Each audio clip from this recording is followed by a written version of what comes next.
1, 2, 3, 4.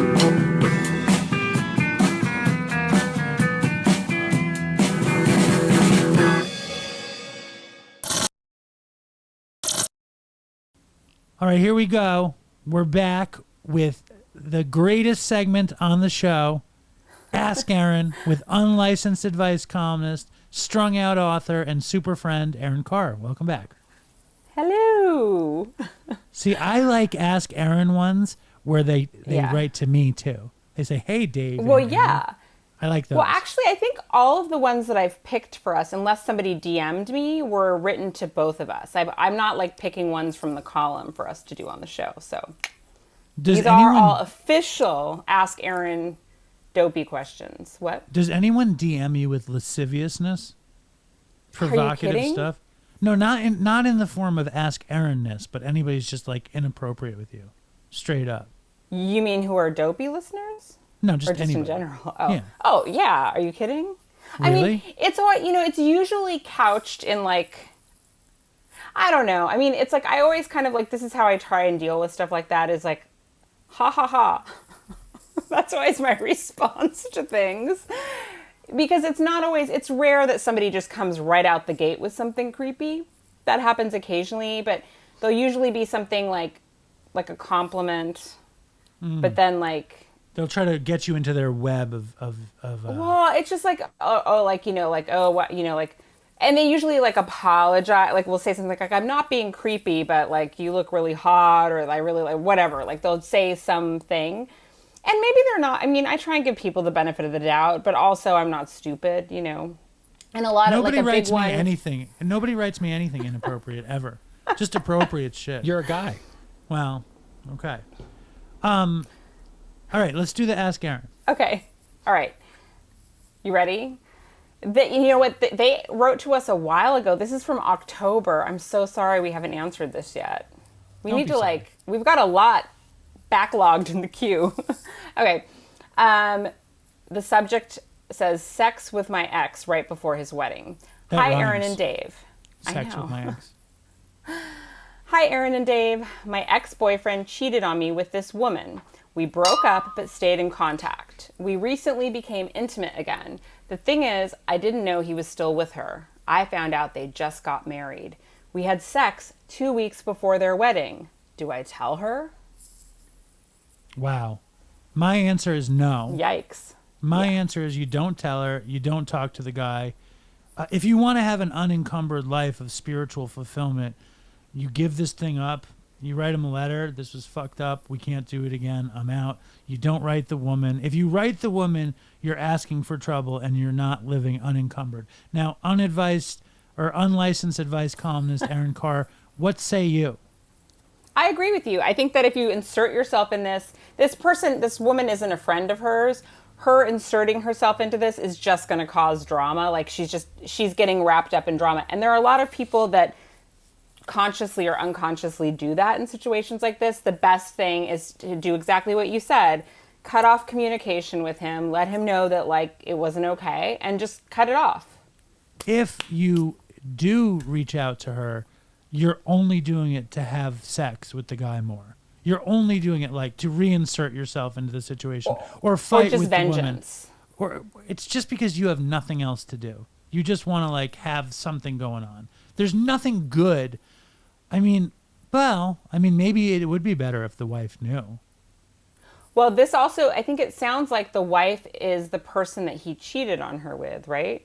Yeah, my ex-boyfriend cheated on me with this woman. So that like my ex-husband, I had like a situation where there was a lot of cheating on his part. And it eventually came out when, the girl he was sleeping with at the time told me that things were going on. But then, so that was good for you. It was good for you to have found out. It was good for me, but in this situation, I don't know. I would just stay out of it. Because really, in reality, right, it's like, yeah, it could be good for her. It was probably good for you. But to give advice to this person who's asking for advice is the best advice for you is to be done with all of it, to extract yourself from the situation and get into healthy situations. You don't need to have anything to do with them. No. Maybe it would be helpful to the wife if you told her, but it wouldn't be helpful to her. Exactly. It would not be helpful to her. And she's not under any obligation to tell this other woman. I mean, this other woman was the other woman. It's a deep, deep triangle of love. And if you are this person, so this person is a dopey listener who wrote you this? Yes. See, how come dopey listeners never write me exciting stuff like that? Well, because usually people are writing to you specifically about drug stuff, like, right? I mean, did people like write to you for advice before? No, they don't want my advice. They only want your advice. I advise this person to keep it to themselves, you know, and I think I agree. All right. Well, I think that wraps it up nice and neat. This is going to go into an actual episode, by the way. A short and sweet Ask Erin. That's my big plan. That's great. All right, cool. Do you want Stay another strong, one? I can dopey. give you another one.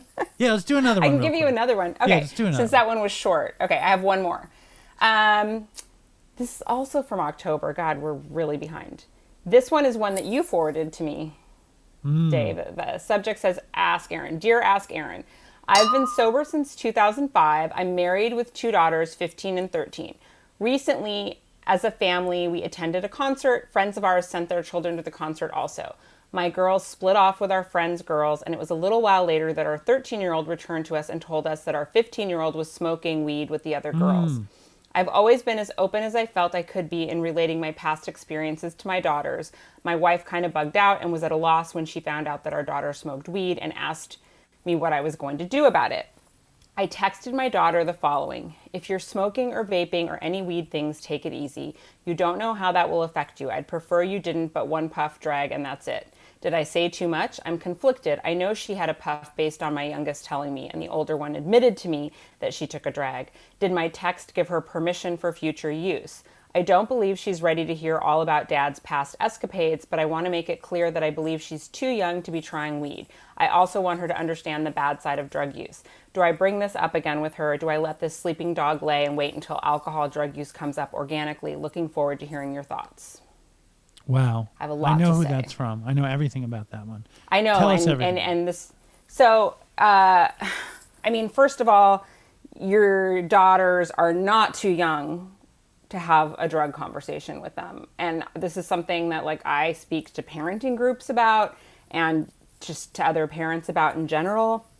I think that we need to have conversations about drugs and alcohol with our children starting at a very early age. That doesn't mean that the same conversation you're going to have with a 17-year-old you would have with a 5 or 6-year-old.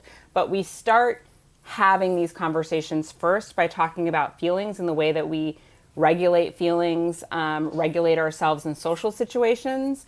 Secondly, I think that it's important to have this conversation with your daughter about your past. And like, no, you don't need to go into graphic detail, but it's really important for a couple of reasons. Number one, your kid is way more likely to come to you if they find themselves in a situation with drugs and alcohol and they could use adult guidance. Number two, if they make a mistake, if they fall down some rabbit hole with drugs, they're way more likely to come to you and ask for help. And you're not demanding anything of them in these situations. You're sharing your experience. And then additionally, it's important for them to have that information, because this is something that like I've spoken to my teenage son about, who's now 18. And I want him to have that information because as he, you know, has come of age and been exposed to things, I think it's important for him to know his genetic history and to understand that I understand the temptations. I understand that like the reasons people do drugs are varied. They're not all going to be my experience. And I'm not going to try, I don't think that ever trying to control your children's experience, especially once they get past a certain age, ever trying to control how they're going to experiment works out that well. I think it usually ends up backfiring. I mean, saying in the text message saying, well, just one puff and that's it. Maybe that is kind of giving permission, but I think that you just need to reapproach. Well, what is he supposed to say in that situation? Like, what's the I thing? think- I mean, for me, right?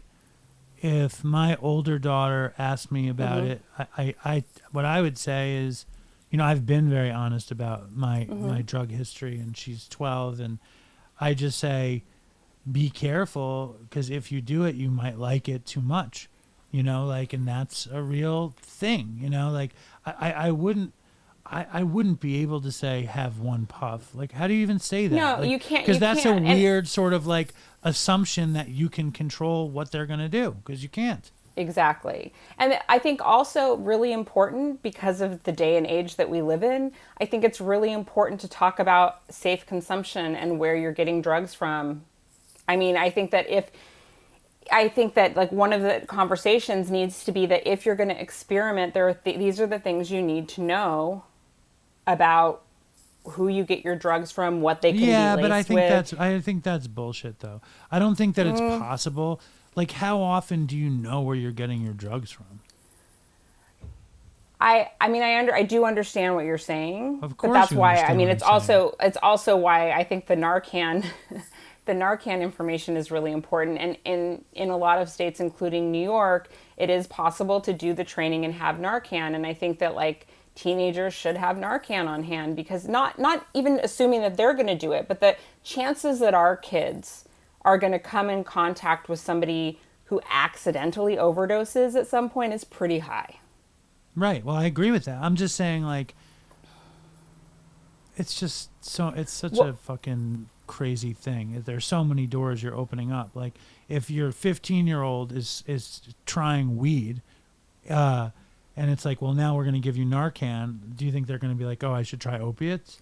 No. I'm not saying the second your kid tries weed that you're handing them Narcan, but I think that you definitely need to start having the conversations about drugs. Right. All no, drugs. But what about, because let's not go there, though. I want to talk about this specifically. Yes. This guy, his 15-year-old, did he go too far in giving permission? It's too late to say. Whatever. It's not like I wouldn't overthink what he's done. I think it's more about like looking forward. I think he definitely needs to have a follow-up conversation. He's not going to be able to control. You're not going to be able to control your kids' behavior. Even if you ground them, they're going to go to school. There's drugs at school. At 15, I'd already kicked dope for the first time. I mean, it's not like you're the age thing. You're a special case. I know, but the idea of like that at 15, like she's still really young. That's not that young, and she's definitely likely to be exposed to things. And I mean, for me personally as a parent, if my kid is smoking weed here and there, that's not that alarming to me.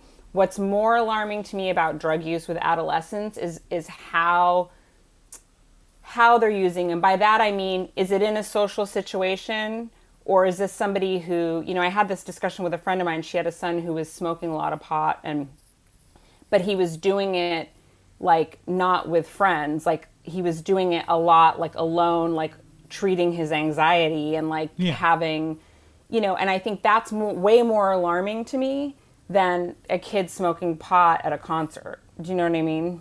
Because there's a difference in the way that like somebody who's experimenting socially, which is a natural part of adolescent development, and to think that it's not is denial. But it's a chicken and the egg thing. It's a chicken and the egg thing. Like I know that the first time I smoked weed, I was hanging out with friends, and then soon enough afterwards, I was alone medicating my anxiety. Right. It's like it happens that way. It's rare that the first time you smoke pot, you're like by yourself. You kind of figure out that you like how it feels. I know that, but if it shifts to that, then I think that like that's something that needs to be addressed. Because if you had your mental health issues addressed as a young person, your trajectory may have been different. I wouldn't have the world's greatest podcast on drugs, addiction, and dumb shit. That's true. That's for sure. But I think that the bottom line is the more open and honest communication, the better off you are. Yes. I think that you can be you don't need to go into graphic detail in order to give a really honest and thorough picture of what your story is.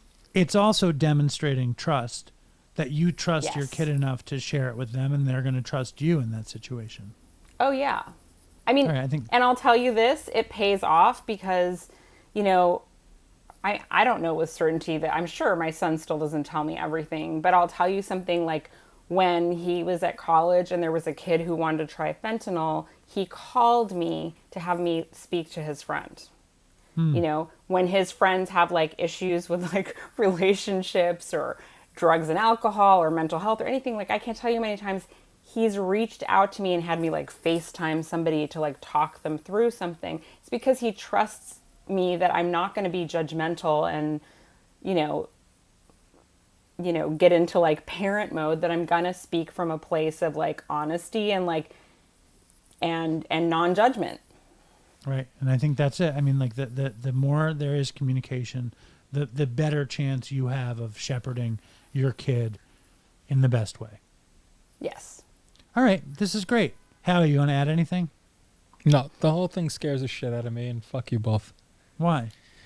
Because you're putting these thoughts into my head. I don't want to think about it. I want my kids to be 5 and 6 years old for the rest of their lives so I can protect them. He wants his I children to be Shit. weird, tinkering nerd shut-ins like he was. Yeah. I don't want them to deal with this crap. Listen, I mean, what of did your course we son's friend don't. tell his friend? I mean, your son tell his friend. Why don't you talk to my mom? yeah, talk to Yeah. my mom. She's an unlicensed advice columnist and let's strung out. FaceTime my Off. mom. He gave my book to some of his friends who were Oh like my God. struggling. I'm like, oh, What a bummer. But you know, no, I mean, I think like, you know, this is what, and it's funny. I like one of the times I met one of his friends like recently, and he's like, my mom's not like other moms.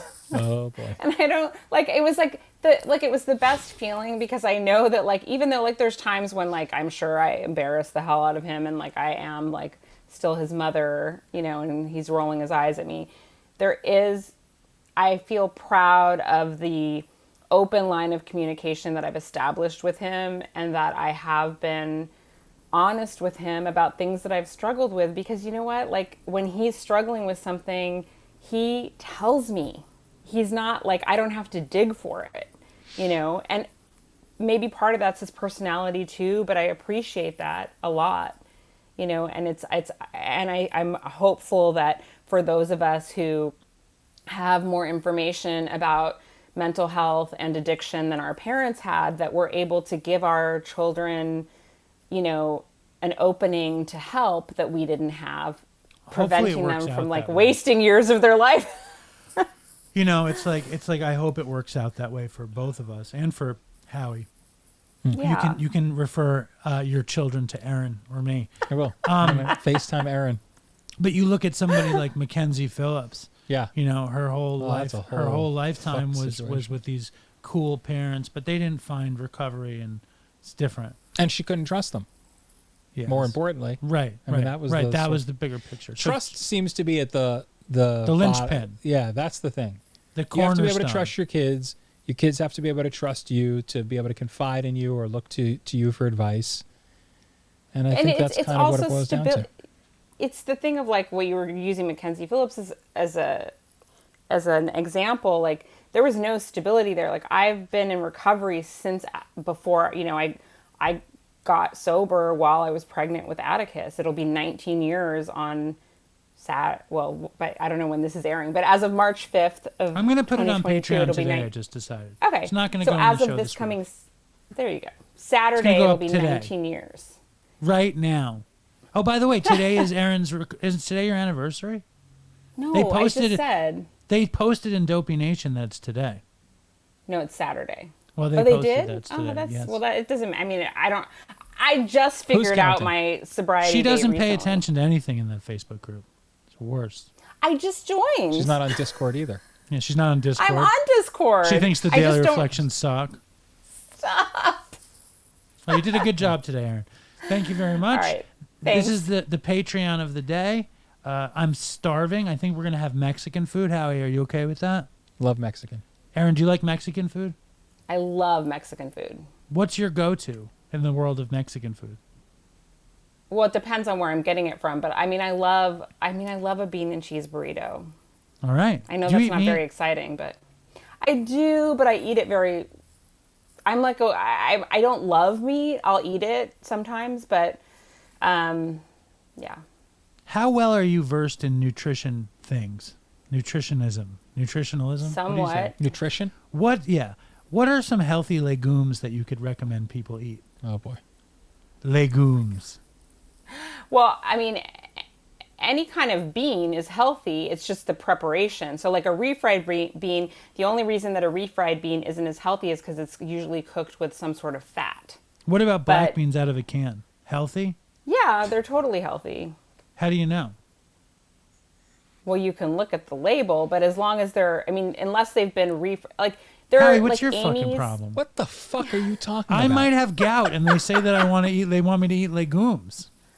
So just go get some beans. Shut the fuck up! I'm talking to Erin. You don't know trying anything. to take Lentils- Howie away doesn't. from you. Howie doesn't eat anything. Howie doesn't know. Lentils are a Beans? super legume. Ah. Lentils are really good for you. How about chickpeas? Is that a legume? Yeah, chickpeas are great. So you didn't Love know? chickpeas. You like a chickpea? Love a chickpea with Italian dressing. What about nuts? Are nuts legumes or no? No, I mean, a nut is a nut.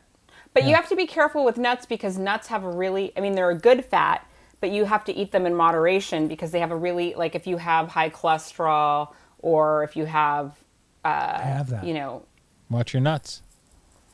I love almonds. I even pronounce the L. So much I Do you love pronounce the of T in almonds? often? often? Yeah. You're damn right I Often? do. Do you, A Erin? fucking T in there. no, I think I say often. Yeah. I say library. I often I go to pronounce the R in library. library. Oh, good. How about February? February. February. You say February. February or February? No, I think I say, you know what? Now I'm saying February, but I think I say February. I don't pronounce the or R. 12th? 12th. You do the F in 12th. March or March? All right. Thank you. This has been amazing, Erin, Howie. Okay. Let's talk more about beans. Goodbye. Stay strong, Bye. Dopey Nation. Fucking toodles for Chris. Oh, God. Nobody, I'm face down on the floor.